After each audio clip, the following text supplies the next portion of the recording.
Hi, for this video, what we are going to do is we have a situation. In this situation, we have a consumer group that claims that the mean annual coffee consumption in the U.S. for one person is 23.2 gallons. A random sample of 70 people in the U.S. has a mean annual coffee consumption of 21.6 gallons. Assume the population standard deviation is 4.8 gallons. At 5% level of significance, can he reject the claim? So when you see a question like this prompts us to perform a hypothesis test. The hypothesis test that we are going to perform is going to be a test for the mean, and the two most commonly used tests for mean are either the z-test or the t-test. The difference between the two is whether you know the population standard deviation or not. So since this one says the population standard deviation is 4.8, we know sigma. So sigma is known. And it tells us that sigma is 4.8. If sigma is known, that means that we would use a z-test. If you do not know the population standard deviation, which most of the time you will not, most of the time you'll just know the sample standard deviation, you use the z-test when the population is known. You use the t-test when the sample standard deviation is known. So that's how you tell the difference between the two. Some other things in order for this to kick in is you do have to have a random sample. Your participants need to be independent. In this case, they would be. Some textbooks differ in their conditions, so just make sure that you check your textbook. And the last one is our sample size has to be greater than or equal to 30, and we know that this is true since n equals 70. So all of our conditions are met so that we can use the z-test. So what we want to do is we want to set up our null and our alternative hypothesis. And when you do this, you always want to make sure that you understand which one represents the claim. So in this case, the claim is that the mean, and whenever it says mean, we use mu, because mu is the symbol that, or the variable that we use for the population mean. And we're always testing for the population mean because the sample mean we can find. The population mean is what we are not sure of. So they're saying that the mean consumption is 23.2. So if we convert that to a math sentence, that means that mu equals 23.2. So this is our claim. Since our claim is about the null hypothesis, we will either reject the claim or we will fail to reject the claim. The alternative is always the opposite or the complement of the null. So since the null is equal to, the alternative would be not equal to. So it's either going to be equal to 23.2 or it's not going to equal 23.2.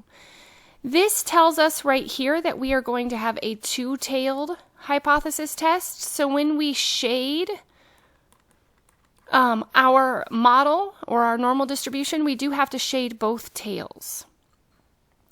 So after you figure out your null and your alternative, you do want to go through and write down all of your important information. So we need to know what x bar is.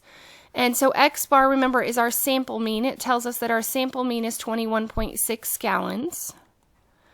Our population standard deviation, we already wrote down, that was 4.8.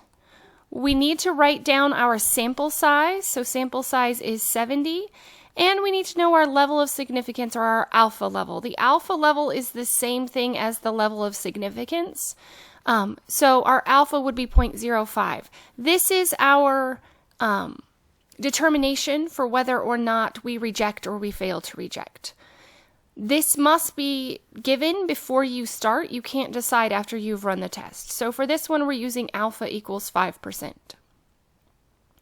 So what we are going to do is we are going to draw out our model. And our model is always going to be the normal distribution because the central limit theorem kicks in for the sampling distribution of the sample means. And you have a couple of options. You can either label it as 23.2 as your center, with your x bar being 21.6. For this one, remember that we are going to go ahead and shade both tails. You can also wait and do your shading once you get your test statistic to kind of see how much area you should shade. So that's kind of But just to start with, I'm just going to make sure that I shade for both of them.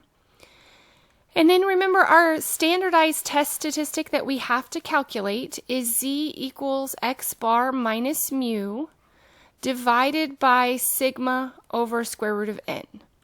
So if we plug in all of this information, and I'm going to use the TI-84 to help me come through with all of this information. Just in case you have to show work, I wanted to show you how to show the work, but we are actually going to get all of our important values out of the calculator. So with this, your calculator is going to run the whole test for you. It will also draw a picture if you would like it to. So with this, what we would do to run this test in the TI-84, we would hit Stat, and we would go over to Tests. This is where all the programmed hypothesis tests are. You can do this in other statistical software too, but this is a nice handheld where you can take it with you. So we're going to use the z-test for this. That's why it's important to know the name of the test. So we would choose option 1. And then it's going to ask you, do you know the data or do you know the stats? So if you know the data and you actually have the information, you would plug it into L1. We don't know the data, so we're going to go over to stats and we're going to enter in all of our important information. The mu naught is just the mean that is in your null hypothesis, so that would be the 23.2. The sigma is the population standard deviation that was given to you. X bar is the 21.6, that's your sample mean. N is your sample size, and then your mu, for this part here, you pick the one that matches your alternative hypothesis. Since we have a two-tail that does not equal 2, I'm going to select that one. I would use the other 2 if I had a left or a right tail, and I'm going to go to draw. That way you can see that your calculator will draw out the information. It will also give you your z, the test statistic, and your p-value. So if you hit calculate, it takes a second to think about it. And on this, when it's shading, it's not shading very much, which tells me it's not very likely for this to happen. So because very little is shaded, you can see that only a little smidge is shaded. So this is very unlikely to happen. The z-score that this gives us, let me just move over just a little bit, is negative 2.7889. Or if you were using a table, you would round to negative 2.79, which is almost 3 standard deviations below the mean. And I knew that going into it. That's why I shaded only a little bit, because I knew that this was not very likely.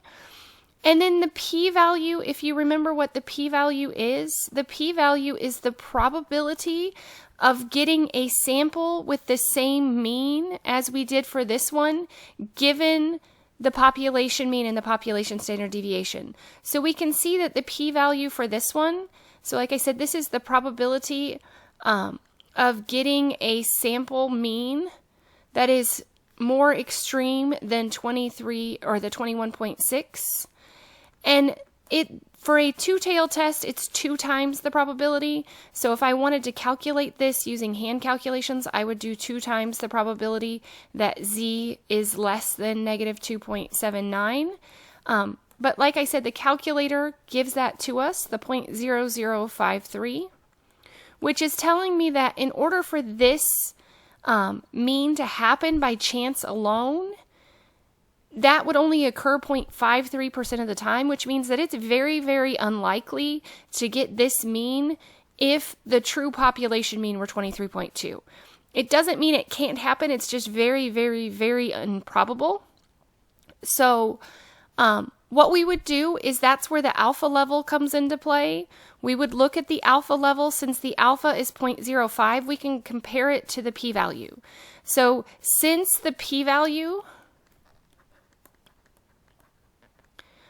of 0.0053 is less than, anytime it's less than or equal to alpha equals 0.05, the conclusion we make anytime our p-value is less than alpha is we reject h sub 0. We say that based on the evidence, it's highly unlikely that the mean of the population is what the null hypothesis states. So our evidence points towards the alternative being true, and in this case it's pretty strong evidence because it's very, very unlikely for that to happen. So after you have made your conclusion using your p-value, then it's very, very important that you go back and you state it back in context, because if you start talking to grandma about the p-value and your alpha levels, she's not going to understand. So you want to go back and relate your findings so that anybody can understand it. So remember, we were talking about the mean annual coffee consumption in the US for a person.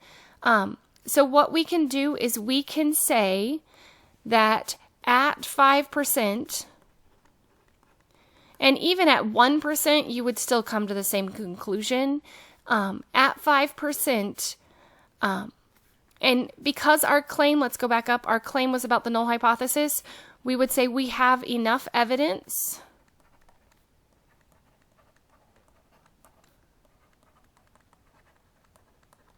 to reject the claim. We use the term reject when it's about the null hypothesis. If it's about the alternative, we use the word support. So we have enough evidence to reject the claim that the annual coffee consumption